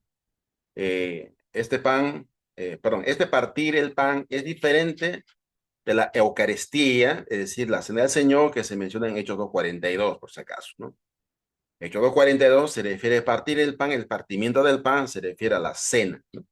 Pero Hechos 2:46 se refiere a la comida común. Muy bien, pero lo interesante acá es que una palabra se pone en lugar de lo general, ¿no? Esa es la parte importante. Muy bien. Entonces pasamos a lo siguiente. ¿No? Metonimia. Metonimia. Metonimia también, hermanos, tiene varios casos, ¿no? Entonces, ahora, en estos dos, que lo demás que creo que es mucho más sencillo, pero en estos casos es importante notar como el caso, por ejemplo, de Sinedo, que hemos tomado en consideración 6 casos, ¿no? 6 casos. Entonces, hay que tomar en cuenta eso, ¿no? Ahora, metonimia tenemos son varios casos, ¿no? Varios casos, ¿no? La primera es, primer caso se llama metonimia de causa, en la cual la causa establece el efecto. Como por ejemplo cuando leemos, ¿no? Génesis 9:25, los padres son puestos por los hijos, ¿ya? Y en este caso se refiere, ¿no? A la maldición de Canaán, ¿no? Cuando en realidad la maldición no fue directamente para Canaán, sino para su descendencia, ¿no? Entonces, esto también requiere un estudio profundo, ¿no? Sobre cómo en realidad afectó esto, pero lo que queremos identificar aquí, el hecho de utilizar esta expresión, dice cuando maldito sea Canaán, ¿no? Canaán es el padre, pero la maldición, ¿no? Esta causa va a establecer el efecto, ¿no? Porque por eso decimos en la causa, en la cual la causa establece el efecto. Entonces aquí cuando Noé dice maldito sea Canaán, se refiere más bien a los descendientes de Canaán. Y en efecto, según la historia, a los cananeos les fue muy mal siglos más tarde. ¿No? Eso es importante, ¿no? Y luego tenemos los autores, parecido a lo mismo, la causa. Acá los padres son puestos por los hijos y ahora los autores, acá los autores son puestos por la obra que han hecho, ¿no? Entonces ahí en Lucas 16, vamos a leer este texto, Lucas 16:29.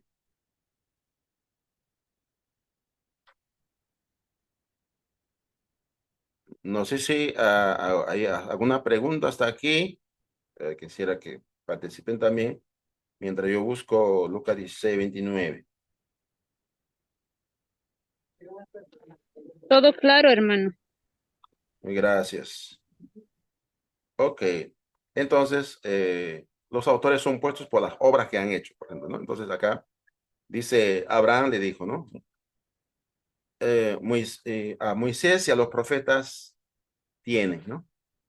Bueno, está viendo otra versión, vamos a ver, Reina Valera, 16:29. Cuando Enrico pide, pues, ¿no? Que hablen a su familia que aún está vivo, pues, ¿no? Ok. Entonces, dice acá, entonces, y Abraham le dijo, a Moisés y a los profetas tienen, óiganlos, ¿no? Entonces, los autores son puestos por la obra de los profetas, ¿no? Entonces, por las obras que han hecho. Entonces, cuando dice que oigan, en realidad, pues, Moisés, ¿no? Y los profetas ya no estaban vivos. Entonces, hace referencia a los autores, la causa de los escritos. Entonces, por eso decimos aquí el texto se refiere a los escritos o libros escritos de Moisés y los profetas. Entonces, ¿qué tienen que hacer la gente para no ir pues al lugar de tormento? Es acudir a los textos. Acudir a los textos, leer los textos y obedecer los textos que dejaron Moisés y los profetas, ¿no? Por eso decimos, los autores son puestos por las obras que han hecho. Luego también un instrumento es puesto por sus efectos. ¿Ah? Muy bien, entonces aquí, cuando Jesús habla, ¿no? Que en Mateo, vamos a leer en Mateo 10:34 y 35, ¿no? Imagino que están con la Biblia abierta ahí, por si acaso. No penséis que he venido para traer paz a la tierra, no he venido para traer paz sino espada, porque he venido para poner en disensión al hombre contra su padre, a la hija contra su madre, a la nuera contra su suegra, ¿no? Entonces, un instrumento, acá el instrumento de la espada, es puesto por sus defectos. Entonces, aquí la espada tiene el efecto de dividir, cortar, aludiendo, entonces, acá, en este caso, a los desacuerdos que se producen, ¿no? Por la decisión que tomamos, o por la decisión que toma una persona, por seguir a Cristo. Entonces, se genera un desacuerdo, una espada. Entonces, ese efecto que se causa es utilizado, decir, la espada, ¿no? ¿Ya? Entonces, aquí un lenguaje figurado, pues no se refiere a una espada que hay que utilizar, sino se refiere, ¿no? A un lenguaje figurado que significa dividir, ¿no? Muy bien, entonces, naturalmente, es división, pero a veces puede unir la familia, pero en este caso, pues, ¿no? Se generan los desacuerdos, ¿no? A eso se refiere, pues, ¿no? Caso número 2, metonimia de efecto. Eclesiastés 11:1 dice, echa tu pan sobre las aguas, porque después de muchos días lo hallarás. Mira, metonimia de efecto, ¿no? Entonces, es obvio que no se encontrará después el pan, porque ésta habrá desaparecido, ¿ya? Poner pan sobre las aguas, el pan puede flotar sobre las aguas, pero eso no va a quedar ahí, ¿no? Esa metonimia de efecto. Muy bien, entonces acá lo que no habrá desaparecido es el efecto de la acción, ¿no? Eso es la acción que tenemos aquí. Entonces, propiamente el pan va a desaparecer, se va a mojar con el pan, y se va a hundir, y se va a deshacer el pan y desaparece, pues, ¿no? Pero la acción, ¿no? La acción que se hizo, o sea, el efecto que causa eso en el mensaje, eso va a quedar, ¿no? Entonces, eh, el efecto no desaparece, pero el pan literalmente desaparece. Eso se llama metonimia de efecto. Luego también tenemos acá otro ejemplo, ¿no? Deuteronomio 30:15. Mira, yo he puesto delante de ti hoy la vida, el bien, la muerte y el mal. Y ahora, en este caso, se sobreentiende que ambas son resultados de servir o no servir a Dios. La vida y el bien, ¿no? La muerte o el mal, le pongo ahí entonces para que esto cause efecto en las personas. Entonces, a eso se llama metonimia de efecto. Entonces, este versículo es un caso de metonimia de efecto. Digo metonimia, no es de causa, sino de efecto, ¿no? Porque está acá un efecto, el hecho de no servir a Dios, ¿no? Causa ese efecto, pues, ¿no? La muerte o el mal. Caso 3, metonimia de sujeto. Aunque se anuncia el sujeto, en realidad el énfasis se pone en una propiedad de este, ¿no? Entonces, vamos a ver, ¿no?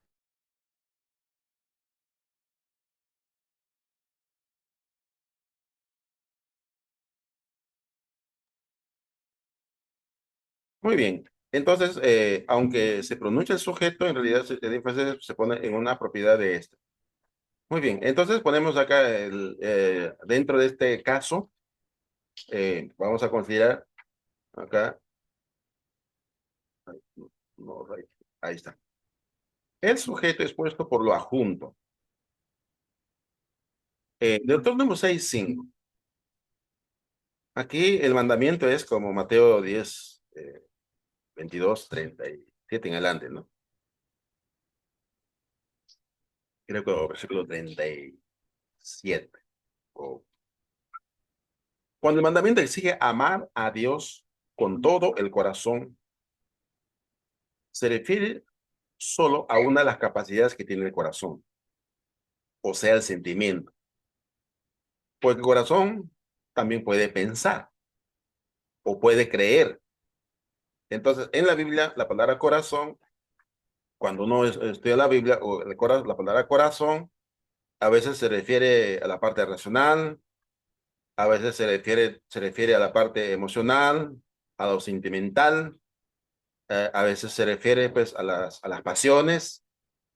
Entonces, el corazón es utilizado de distintas formas, ¿no? Pues lo que hay que entender es que, porque a veces el corazón siente, razona, y entonces solamente hay que buscar esto. Entonces, el sujeto es puesto por lo adjunto, ¿no? Lo que tiene dentro el corazón, pero se refiere al sujeto que piensa, que razona, ¿no? Que ama a Dios en este caso, ¿no? Con el corazón. Entonces, también puede jugar aquí, cuando dice, yo amo a Dios con todo mi corazón, y estoy tomando, acá puede entrar el caso de también sinécdoque, cuando digo, ¿no? Con todo mi corazón, pero en realidad estoy diciendo que yo amo a Dios con todo mi ser, ¿cierto? ¿Ya? Entonces ahí puede presentarse en caso de sinécdoque, pero obviamente acá una metonimia. Luego, vamos a pensar que el recipiente es tomado por el contenido. Juan 1:29. ¿Qué dice Juan 1:29, no? Y aquí el Cordero de Dios que quita el pecado del mundo, ¿no es cierto? Entonces, ese versículo te lo saben de memoria, ¿no? Lo tenemos 6:5 también, saben de memoria. Aunque Juan presentó a Jesús como el Cordero que quita el pecado del mundo, en realidad, porque ese pecado es del mundo, ¿no? El mundo, acá, pues, acá mundo es el cosmos, ¿no? ¿Ya? Entonces, pero en realidad se refería a quitar el pecado de la gente, no a la materia, ¿no? Al mundo, al globo terráqueo, ¿no? No, en realidad se refiere a quitar el mundo, la gente que está en el mundo. Entonces, por eso decimos acá que el recipiente, ¿no? Es el mundo. Dentro de ese recipiente que es nuestro planeta, la Tierra, está el contenido. El contenido son los seres humanos, ¿no? Entonces aquí, cuando Juan le dice, y aquí que el Cordero que quita el pecado de los seres humanos, sería aquí, ¿no? La humanidad. Entonces, este es un caso de metonimia. Y el recipiente es tomado por el contenido. Luego tenemos acá el posesor es puesto por la poseída. ¿Ya? Entonces, aquí tenemos el caso de Hechos, capítulo 22, Hechos 22, y tenemos en ese versículo, Hechos 22, versículos 7 y 8, ¿no? Entonces, dice ahí, y caí al suelo, y vi una voz que me decía, Saulo, Saulo, ¿por qué me persigues? Yo respondí, ¿quién eres, Señor? Y me dijo, yo soy Jesús de Nazaret, a quien tú persigues. ¿Ok? Entonces, aquí cuando Jesús reclamó a Saulo, ¿por qué me persigues? En realidad se refiere a su iglesia, que es su cuerpo. Entonces, el posesor, que es Jesús, es puesto por la cosa poseída, ¿no? Y la cosa poseída es la iglesia, porque es el cuerpo de Cristo. Entonces, estaba persiguiendo al cuerpo de Cristo. Por ende, era perseguir a Cristo. ¿Ya? Pero no literalmente uno estaba persiguiendo a Cristo. Pablo no estaba buscando a Cristo. ¿Dónde está Cristo? Pues no, quiero ver a Cristo, ¿no? Y el personaje propiamente estaba persiguiendo, ¿no? A su cuerpo, entonces a su cosa poseída, ¿no? A la poseída, ¿no? O desposeída también decimos, ¿no? La esposa de Cristo. Entonces, es caso de metonimia de sujeto. Muy bien. Muy bien. Entonces, caso número 4, metonimia de lo adjunto. Ocasionalmente lo que está añadiendo al sujeto lo adjunto es lo que se menciona en lugar del sujeto. En Génesis 42:38 dice, haréis descender mis canas con dolor al Seol, metonimia de lo adjunto, ¿no? Lo adjunto, ¿no? Lo que está unido a uno, ¿no? Entonces, haréis descender mis canas con dolor al Seol, ¿no? Aquí menciona solo una característica, ¿no? De Jacob, ¿no? Jacob tiene muchas características, pero se refiere solamente a las canas, ¿no? Pero alude a su vejez, ¿no? Entonces, si uno estudia con más detalle, entonces también se presenta el caso de la sinecdoque, ¿no? Porque hay una relación con metonimia. Sino de que toma una parte para hablar del todo, la vejez, ¿no? Las canas por la vejez. Pero como en este caso las canas están unidos a la persona, al sujeto, o sea, a Jacob, entonces por eso lo llamamos acá metonimia del adjunto, porque está añadido al sujeto, lo adjunto, que es la cana, lo que se menciona en lugar del sujeto. ¿Ya? Muy bien. Y otro, la cosa contenida es puesta en lugar del recipiente. Y dice aquí, y al entrar en la casa, vieron al niño con su madre, María, y postrándose, lo adoraron y abriendo sus tesoros, le ofrecieron presentes, oro, incienso y mirra. Mateo 11, 2:11, ¿no? Aquí en realidad los magos no abrieron sus tesoros, sino los cofres o sacos en que llevan los tesoros, ¿no? Entonces, aquí la expresión, entonces uno observa los detalles, ¿no? De un texto, entonces, en la casa, vieron al niño con su madre, naturalmente, ¿no? Dice, el ambiente estaba postrando, le adoraron y abriendo sus tesoros. Entonces, el tesoro es oro, incienso y mirra, pero en realidad lo que abrieron son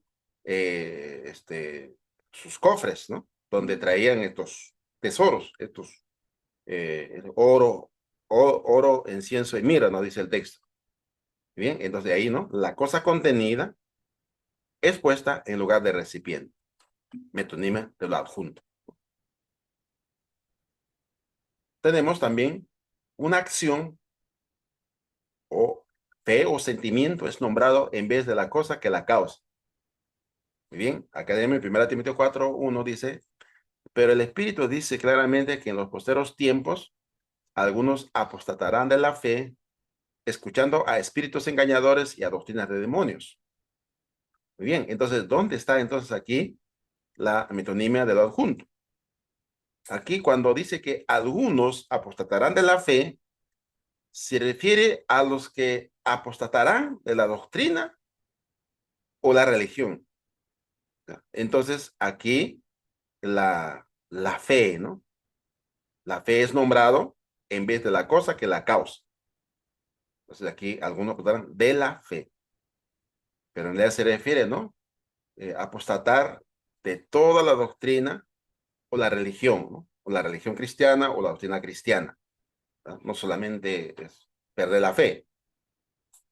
Luego, dentro de este mismo caso, estamos en el caso 4, la señal es puesta en lugar de la cosa significada.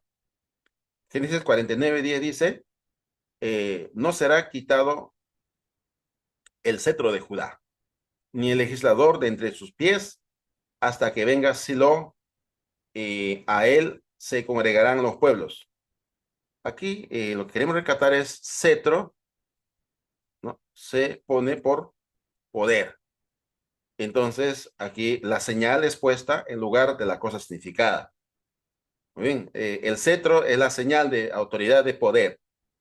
Entonces, en este caso, se utiliza la señal expuesta aquí por la cosa significada, pero en realidad no será quitado el cetro de Judá, y aquí en realidad se refiere, no será quitado el poder de Judá, ¿no? El trono de Judá, y a eso se refiere, ¿no? Al gobierno, al poder de Judá, ¿no? Quitarle el cetro, pero no quitarle el poder o el gobierno, ¿no? Acá, básicamente, ¿no? Muy bien. Eh, entonces, ahí tenemos entonces 4 casos de metonimia, ¿no? Viendo un poquito acá repasando. Metonimia de causa, metonimia de efecto, metonimia del sujeto, metonimia de lo adjunto. Bien, entonces ahora pasamos a las figuras de contraste, ¿no? Figura de contraste. La ironía, la paradoja, la atenuación. La ironía es una figura retórica que utiliza una frase en forma de sarcasmo, ¿no? Para dar a entender a lo contrario de una forma contundente, ¿no? O sea, la ironía es una burla fina y disimulada. Esa es la ironía. Ahí hacemos burla, pues burla este, muy coloquial a veces, pero en este caso, ¿no? Cuando decimos ironía, Se refiere a una regla fina y disimulada. La paradoja es el empleo de expresiones que envuelven una contradicción aparente. Luego tenemos la atenuación. Esta figura consiste en no expresar directamente lo que se piensa, sino negando lo contrario de aquello que se quiere afirmar, ¿no? ¿Ya? Entonces, vamos a ver estos casos, ¿ya? Y creo que el tiempo no nos va a alcanzar. No queremos alargarnos hasta la medianoche. Si no tenemos más o menos acá, ¿cuántos minutos tenemos? Ya estamos conectados 1 hora o 42 minutos, ¿no? Desde más o menos que empezamos. Muy bien, pero vamos al, al material. La ironía. Ya está definido, entonces vamos al punto, ¿no? Se utiliza para censurar o ridiculizar bajo la apariencia de complacer o alabar.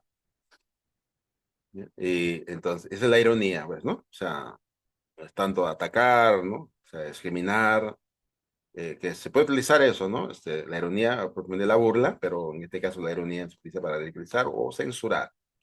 Las palabras de Pablo a los Corintios en cuanto a comer o beber, ¿no? Porque mañana moriremos. Dice, si como hombre batallé en Éfeso como contra fieras, ¿qué me aprovecha? Si los muertos no resucitan, comamos y bebamos, porque mañana moriremos. No erréis, las malas conversaciones corrompen las buenas costumbres. Bueno, dejando la última expresión, no erren las malas conversaciones, ¿no? O malas costumbres, dice algunas versiones, corrompen las buenas costumbres, ¿no? Entonces, dejando de lado, pero acá la primera parte, si los muertos no resucitan, comamos, bebamos, porque mañana moriremos, ¿no? Esta es una ironía que el apóstol Pablo hace porque los hermanos de Corinto habían llegado a tal grado, ¿no? De otras carnalidades, ¿no? Que había en la iglesia, pues hay iglesias que entran en carnalidades, ¿no? Incluso empezaron a dudar de la doctrina de la resurrección de los muertos. Decían, ¿no? De que no hay resurrección de muertos, ¿no? Influenciado, ¿no? Por sectas, influenciado realmente por algunos grupos, ¿no? Sectas judías, ¿no? Y otras, ¿no? Religiones ahí, pero estaban diciendo que los muertos no resucitan. Entonces Pablo hace una ironía diciendo, ¿no? Si los muertos no resucitan, entonces comamos y bebamos, a disfrutar, hagamos fiesta, hagamos pachanga, diremos, ¿no? Porque mañana moriremos, ¿no? Pronto moriremos. Entonces, ese se llama ironía lo que está haciendo el apóstol Pablo cuando en realidad quiere enseñar de que sí hay resurrección de los muertos, ¿no? Pero hace una ironía, ¿no? Para darle una enseñanza, por eso se llama acá, ridiculizar bajo la apariencia de complacer o alabar, ¿no? Así que si no hay resurrección, pues, ¿no? Coman y beban, emborráchense y pues disfruten la vida, pues, ¿no? La vida es una, ¿no? Como dicen hoy día, ¿no? La vida es una. Si no hay resurrección, la vida es una, pues disfrútenla, ¿no? Eso será nuestra ironía de hoy día, ¿no? La palabra irónica de Job a Sofar, ¿no? Ya en Job 12, versículo 2, ¿no? En verdad que sois el pueblo y con vosotros morirá la sabiduría. Entonces, aquí también, Sofar hace una ironía aquí, ¿no? Ah, perdón, Job hace una ironía a Sofar, ¿no? Y porque ellos también estaban expresando, pues, ¿no? Se creían muy sabios, ¿no? Por lo que estaba pasando la vida de Job, ¿no? Con sus pérdidas, ¿no? De su familia, de todo lo que tenía, ¿no? Luego aquí también la burla que los soldados romanos hicieron de Jesús puede ser considerado una ironía. Mira lo que hicieron estos, ¿no? Los soldaditos, soldados. Y pusieron sobre su cabeza una corona tejida de espinas y una caña en su mano derecha, e hincando la rodilla delante de él, le escarnecían. Y ahí propiamente, expresamente se burlaban, ¿no? Diciendo, salve, rey de los judíos. Entonces, aunque Jesús era rey, ¿no? Pero aquí, pues, ¿no? Están haciendo en son de burla, ¿no? Los soldados, ¿no? Entonces, ahí tenemos una ironía. La paradoja. La paradoja es una figura retórica, figura del lenguaje, que a través del empleo de expresiones que envuelven una contradicción aparente que enseñar lo opuesto.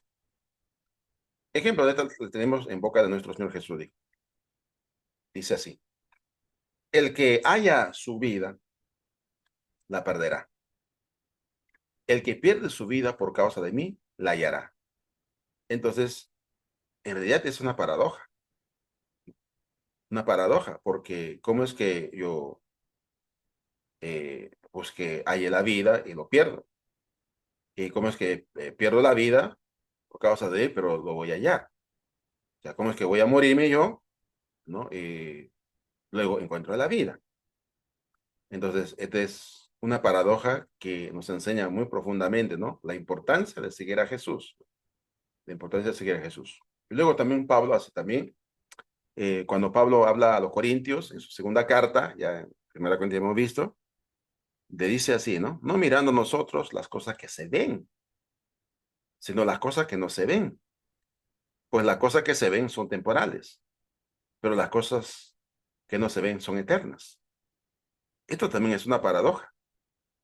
Entonces, y así en la vida encontramos muchas paradojas, pero que nos dan una lección valiosa a nuestra vida, pues, ¿no? Entonces, Pablo cuando dice, ¿no? Que las cosas que se ven son temporales, ¿no? Esta es una paradoja, ¿no?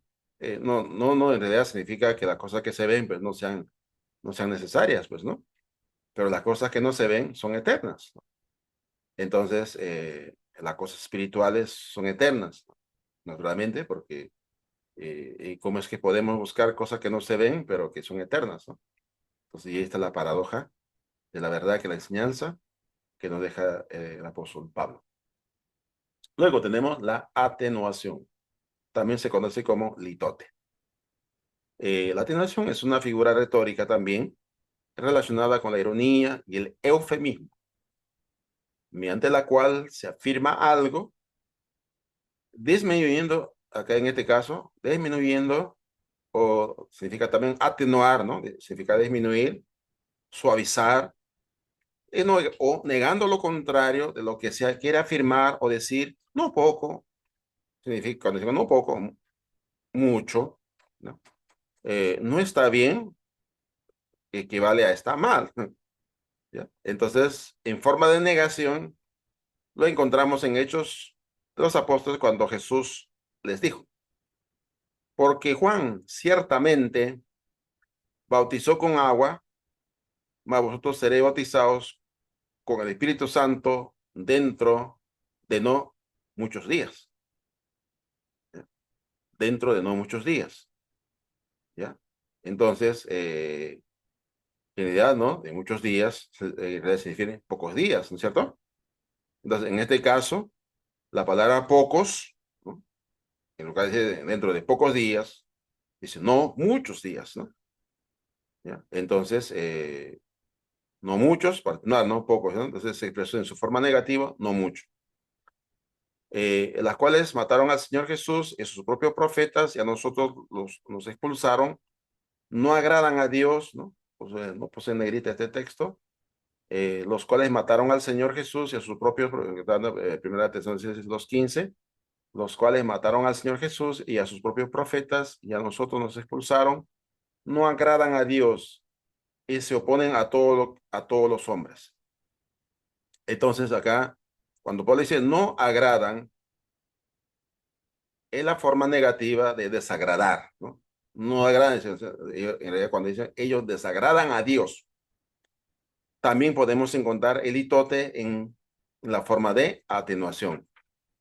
Entonces, este es un ejemplo de atenuación. Ok. Entonces aquí, figura de contraste, ya terminamos con atenuación, pasamos a la figura de contraste. El eufemismo es un modo de sugerir con disimulo y decoro ideas cuya expresión franca y literal resultaría demasiado dura o malsonante. Hoy en día usamos también mucho lo que se llama el eufemismo. La antítesis, ¿no? Es un contraste directo. Menciona dos cosas como norte y sur, frío y caliente. Símil o una metáfora comparan dos cosas que son parecidas. Ok, entonces pasamos al eufemismo. El eufemismo ¿ya? Creo que vamos a terminar con esta parte, y lo que faltaría la parábola, lo que es las figuras, de figuras compuestas, ¿no? Entonces, luego grabo el video para que ustedes puedan verlo. El eufemismo es un modo de sugerir con disimulo y decoro ideas con expresión franca. Bueno, esa definición ya decimos, ¿no es cierto? Entonces estoy repitiendo otra vez aquí. La Biblia usa el término, por ejemplo, ¿no? En el Antiguo Testamento tenemos muchos eufemismos, muchos eufemismos. Entonces, por ejemplo, la Biblia usa el término se cubrió los pies, ¿no? ¿Ya? Entonces, en realidad no es que se cubrió los pies, ¿no? Con una manta o algo, pues, ¿no? Y en realidad esa expresión es un eufemismo para referirse a la necesidad fisiológica de ir al baño, ¿ya? Entonces dice aquí, ¿no? Y eso en el Pentateuco hay varios eufemismos, ¿ya? Y, en el Pentateuco, de Génesis hasta Deuteronomio, hay varios eufemismos. Solo es cuestión de leer e identificar cuáles son eufemismos, ¿no? Y cuando llegó a un redil de ovejas en el camino, donde había una cueva, entró Saúl en ella para cubrir sus pies. Entró a la cueva para hacer sus necesidades, ¿no? Para cubrir sus pies. Y David y sus hombres estaban sentados en los rincones de la cueva, ¿ya? Entonces aquí tenemos, ¿no? Eufemismos, ¿ya? Cubrirse los pies. Luego, la palabra llegarse, ¿no? La palabra conocer también, ¿no? La palabra llegarse es un eufemismo que significa tener relaciones sexuales, ¿no? Eso lo mismo pasa en Génesis cuando dice Adán conoció a Eva, ¿no? No es de la palabra conocer de gnosis, ¿no? Sino de conocer acá sexualmente. Se refiere a las relaciones sexuales, ¿no? Entonces, acá, en este caso, en este texto Levítico 18:6, ningún varón se llegue, ¿no? Llegarse, aparenta, próxima alguna, para descubrir su desnudez, ¿no? La expresión descubrir su desnudez también es un eufemismo. Entonces, aquí hay dos eufemismos. Llegarse, llegar parienta y descubrir desnudez. Yo, Jehová. ¿Ya? Entonces, de ahí que tenemos, ¿no? Cuando, en el caso de la maldición de Canaán, en la historia, descubrir la desnudez de su padre, hay que estudiar entendiendo estas definiciones, ¿no? Estos eufemismos, vamos a llegar a la conclusión de que lo que normalmente nos han enseñado puede que haya sido error, ¿no? Entrar a una interpretación más correcta de lo que significa eso, ¿no? Descubrir la desnudez de su padre, ¿no? Por ejemplo. Entonces, descubrir la desnudez acá significa tener relaciones sexuales. Como llegarse a parienta también, ¿no? Llegarse significa tener relaciones. Y la palabra conocer, ¿no? Pues ya había adelantado esto. Se utiliza también como un eufemismo, significa tener relaciones sexuales. Conoció a Adán, conoció, ¿no? O podría haber dicho, se llegó Adán a su mujer, la cual conoció a luz e dijo por la voluntad de Jehová a aquel varón. Muy bien. Conoció a Adán a su mujer, ¿no? Entonces, esto, otro eufemismo, la Biblia, pues, eufemismos nos habla, ¿no? De que los actos sexuales a veces pueden ser ilegales, ¿no? Morales, y a veces pueden ser naturales porque corresponde dentro de la misma naturaleza humana, ¿no? Entre un hombre y una mujer que están casados, ¿no? Adán y Eva era una pareja del primer matrimonio y conocerse, ¿no? O descubrirse la desnudez, ¿no? O llegarse era normal y saludable, ¿no? Dentro del matrimonio. Adán y Eva no estaban cometiendo actos inmorales, ¿no? Como fuese en el caso de que un varón que se llega a su próxima parienta, a su prima, a su hermana o, ¿no? Una pariente cercana, entonces ahí sí, ¿no? Entonces va a descubrir la desnudez y ahí sería pecado, pues, ¿no? Muy bien. La antítesis. Es un contraste directo que menciona dos cosas como norte, sur, frío y caliente. Bueno, también la hemos definido ya. Entonces, el versículo siguiente es Dios no es hombre para que mienta, ni hijo de hombre para que se arrepienta. ¿Ya? Este es un ejemplo de una antítesis. Dios no es hombre, por eso decimos, ¿no? Que es un contraste directo que menciona dos cosas, ¿ya?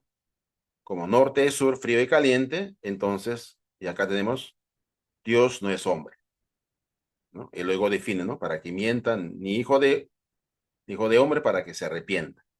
Entonces acá lo repite de esta parte, Levítico 23:19. Luego tenemos otro ejemplo de antítesis, es Jesús contrastó dos cosas para aclarar una enseñanza. Dice así en Mateo 23:1 al 3. Jesús habló, entonces habló Jesús, perdón, a la gente y a sus discípulos diciendo, en la cátedra de Moisés se sientan los escribas, de los fariseos, así que todo lo que os digan que guardéis, guardadlo y hacedlo, mas no hagáis, ¿no? Conforme a sus obras, porque dicen y no hacen.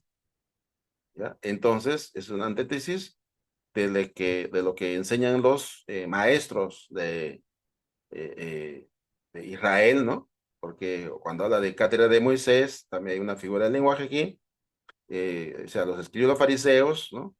Se dedican a enseñar, a culturizar, ¿no? A la nación de Israel, pero ellos, pues, ¿no?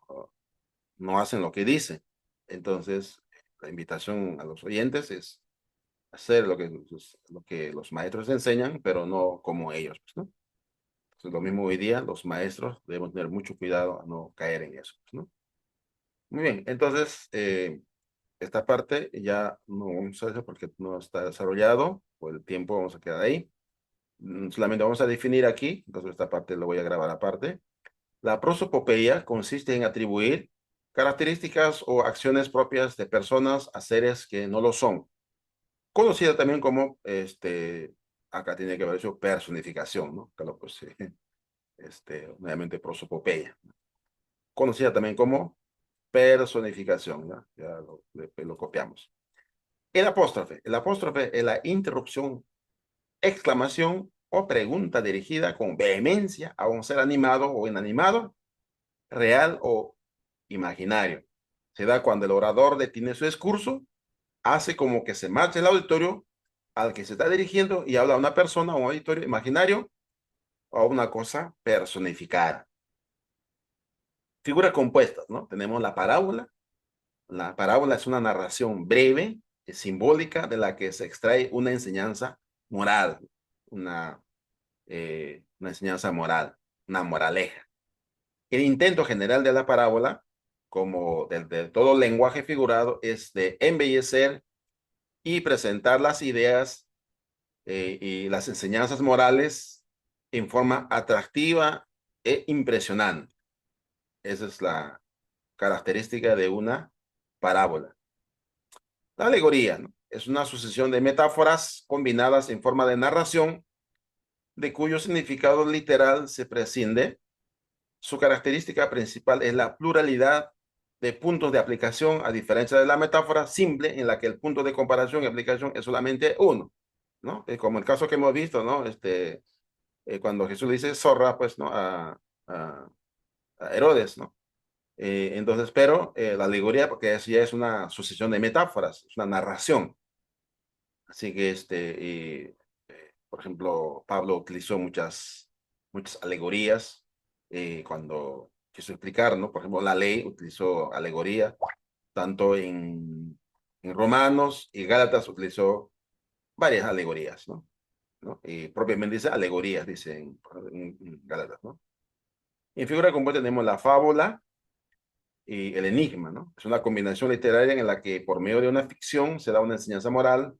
En ella intervienen seres inanimados o seres vivos, racionales, que actúan y hablan como si fuesen personas. En la Biblia solo están contenidas dos fábulas, ¿no? Luego mencionamos. El enigma es un dicho de sentido artificiosamente encubierto, ¿no? Su propósito es precisamente intrigar, despertar el deseo de averiguar, ¿no? ¿Qué es eso? ¿Qué es, no? Lo que se encubre se usa deliberadamente para probar la capacidad de comprensión de quien escucha. Muy bien. Entonces, así hemos terminado esta parte. Así que vamos a...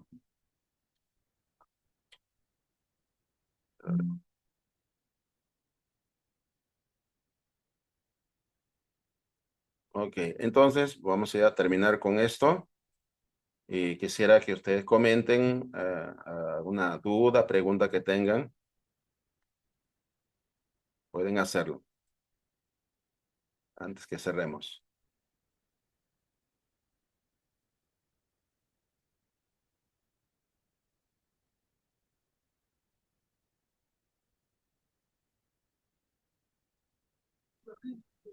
Todo bien, hermano.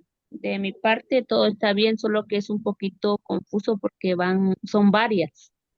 Entonces, sería importante que mandara las hojas para poderlas imprimir y estudiarlas, porque nosotros aquí donde estamos nos queda un poquito lejos, donde sacan copias.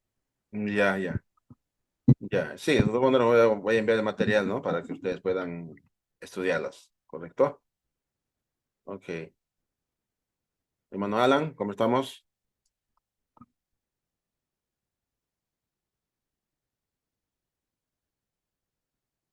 Hermano Alan estaba en ruta. Hermano Milagros, bendiciones. Hermano Adolfo, gracias hermano, Dios lo bendiga.